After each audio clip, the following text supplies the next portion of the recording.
Hello everyone. आज जिस topic में हम बात करने जा रहे हैं वो है आर्टिकल, डिबेट या आपका स्पीच। ठीक है, all these three topics carry 6 marks in your examination. ठीक है, आप सबको पता है कि ये 6 मार्क्स का आएगा and word limit is 200 to 250।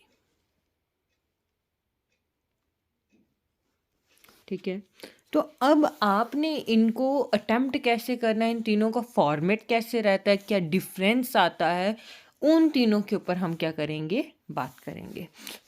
सबसे पहले हम जिस टॉपिक को ले रहे हैं यहाँ पे वो है आपका डिबेट।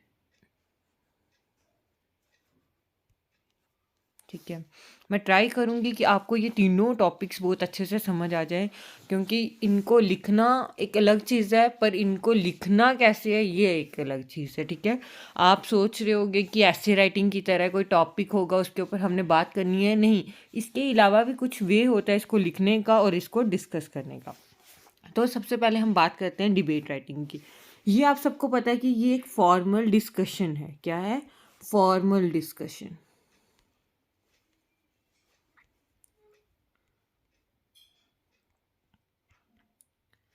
किसी भी टॉपिक के ऊपर एक फॉर्मल डिस्कशन है जिसमें क्या होता है, 2 साइड्स होती हैं, या तो फॉर वाली होगी या तो अगेंस्ट वाली होगी। सॉरी, ठीक है, 2 साइड्स हैं, या तो फॉर या तो अगेंस्ट। फॉर मीन्स आपको अगर कोई एक टॉपिक दिया जाए, अगर आप उसके फेवर में हो तो आप फॉर वाले हो, अगर आप उस टॉपिक के अगेंस्ट हो तो आप अगेंस्ट वाले हो। मीन्स कि डिबेट में क्या होता है, हम फॉर्मली डिस्कशन करते हैं ग्रुप्स में या दो इंडिविजुअल्स के बीच डिस्कशन होती है जिसमें एक उसके फेवर में होता है और दूसरा उसके अगेंस्ट होता है। फॉर को आप फेवर भी बोल सकते हो और अगेंस्ट वही हो गया जो उसको क्या कर रहा हो, अपोज कर रहा हो। ठीक है, तो आप देख लो कि हम क्या देख रहे हैं कि डिबेट क्या है, फॉर्मल डिस्कशन है 2 ग्रुप्स और 2 इंडिविजुअल्स के बीच, जहाँ पे एक इंसान उस टॉपिक के या उस चीज़ के रिलेटेड बात करेगा, फेवर में बात करेगा, और दूसरा इंसान उसके अगेंस्ट बात करेगा। अब लिखा कैसे जाएगा डिबेट को, इस पे हमने क्या करना है, ध्यान देना है। अब देखो कि डिबेट को लिखने के लिए फॉर्मेट क्या रहता है। ठीक है, तो सबसे पहले आप ऊपर क्या लिखते हो, टाइटल। ठीक है, क्या लिखते हो, टाइटल। टाइटल सेंटर अलाइंड होना चाहिए, लेफ्ट या राइट साइड अलाइंड नहीं होना चाहिए टाइटल। देन उसके बाद आप क्लियर कर दो कि आप फॉर द मोशन के लिए लिख रहे हो कि उसके फेवर में लिख रहे हो। अगर फेवर में नहीं लिख रहे हो, अगेंस्ट लिख रहे हो, तो वो लिखोगे आप क्या, अगेंस्ट द मोशन। ठीक है, जब ये लिख दिया, ये आप देख सकते हो कि लेफ्ट साइड अलाइंड है, तो लेफ्ट साइड में अपने टाइटल के बाद पहले मेंशन करना है कि आपको जो टॉपिक दिया गया है वो उसके आप फेवर में लिख रहे हो या अगेंस्ट। ठीक है, देन आपने स्टार्ट करनी है इसकी बॉडी। ठीक है, आप साथ साथ नोटबुक में क्या करते चलो, लिखते चलो, ताकि आपका एक प्रॉपर फॉर्मेट बन जाए। ठीक है, अब देखो format, then title.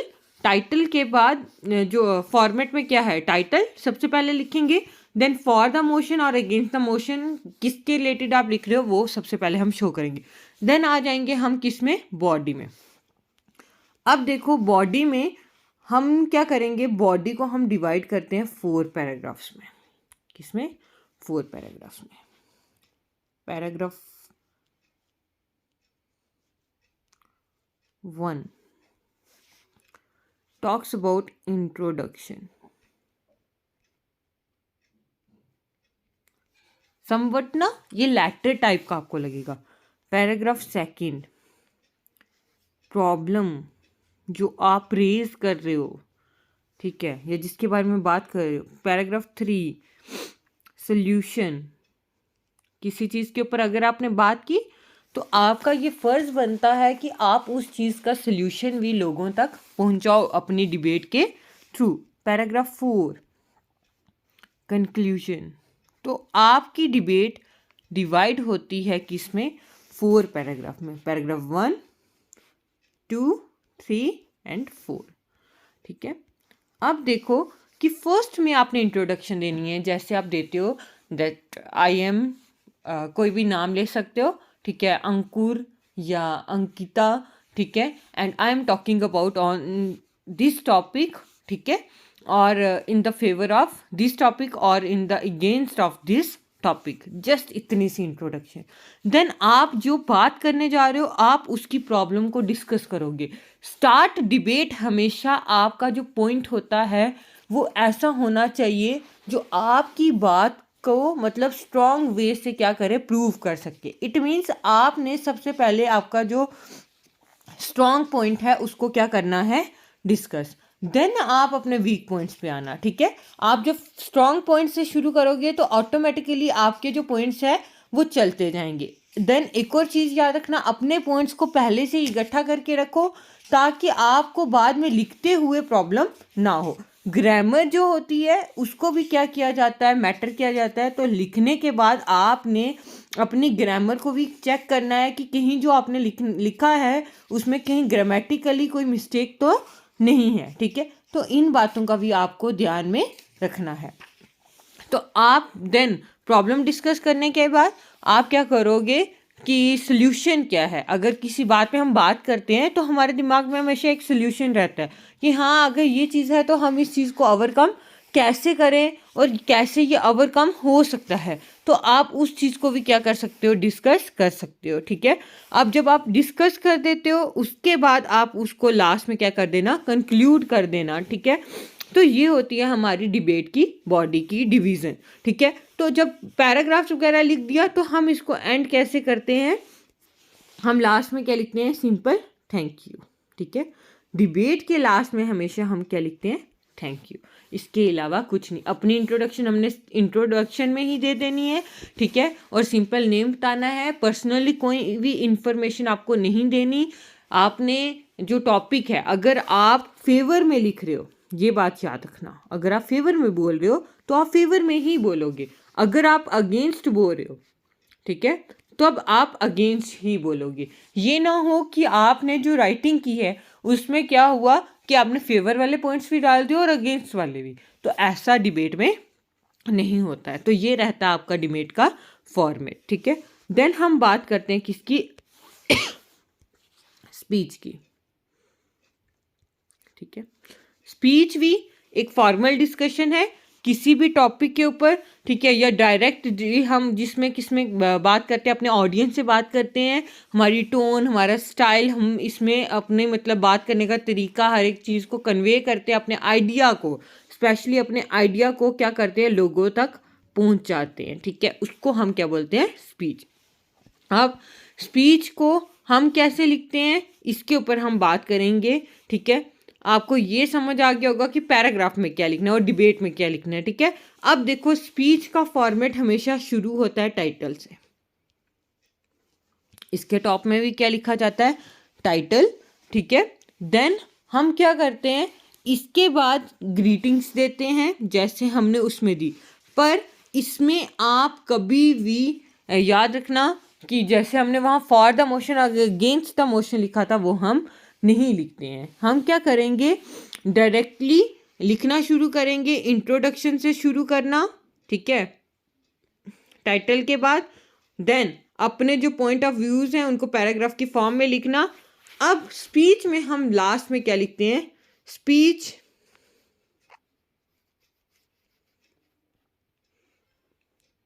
Written by, last में स्पीच रिटन बाय। देन इसके लास्ट में हम क्या लिखते हैं, मैं एक बार फिर से बनाती हूँ, ये यहाँ से थोड़ा सा क्लियर नहीं आया। टाइटल आ गया, देन वही इंट्रोडक्शन, जैसे हम विश करते हैं ना, गुड मॉर्निंग। ठीक है, ऑनरेबल रिस्पेक्टिव, हाँ रिस्पेक्टिव टीचर, डियर फ्रेंड्स। ठीक है, I am Seema from this school. ठीक है, आपने स्कूल वगैरह मेंशन नहीं करना, आप डायरेक्टली मेंशन करना कि आई एम दिस, ठीक है, and I am going to talk about this topic in 2 days बोल रही हूँ, सॉरी 2 डे, ठीक है। अब ये आपकी इंट्रोडक्शन, देन अपने टॉपिक को इंट्रोड्यूस करना। लास्ट में आपने क्या लिखना है, स्पीच रिटन बाय, ठीक है, then name of the person. बस इतना सा ही है। अब आप ट्राई करना कि आप इंट्रोडक्शन में नेम भी मेंशन ना करो, क्योंकि वो मैंने आपको लास्ट में बता दिया है। आप ऊपर खाली dear friends, dear teacher, respected teacher या गुड मॉर्निंग, ये विशेस आप क्या कर देना, लिख देना, ठीक है। इसके अलावा कुछ भी हम नहीं लिखते हैं, ठीक है। देन अब मैं बात करूँगी किसकी, आर्टिकल की। आर्टिकल, ठीक है। आर्टिकल जो होता है वो आपको पता है न्यूज़पेपर में हम लगाते हैं, जिसमें हम क्या करते हैं, अपने पॉइंट ऑफ व्यूज़ जो हैं वो लोगों तक क्या करते हैं, पहुंचाते हैं। तो इसका भी जो है वो सिंपल ही है फॉर्मेट, टाइटल लिखना है टॉप में, देन अपने यहाँ पे कोई इंट्रोडक्शन की आपको ज़रूरत नहीं है, ठीक है, इंट्रोडक्शन की ज़रूरत नहीं है। सीधा जो आपको टॉपिक दिया होगा उसको आपने डायरेक्टली क्या करना है, एक्सप्लेन, और लास्ट में आपने क्या लिखना है, आर्टिकल रिटन बाय नेम, जो आपको आपके क्वेश्चन में मेंशन होगा वो लिख देना है, और दैट्स इट। तो ये आ गया इन तीनों का फॉर्मेट। आई होप आपको ये तीनों चीज़ें समझ आई होंगी। अब लिखना क्या है बीच में, वो तो जो आपको टॉपिक होगा उसके रिलेटेड ही आपको क्या करना पड़ेगा, मेंशन। तो आपको इन चीज़ों का क्या रखना है, ध्यान में रखना है।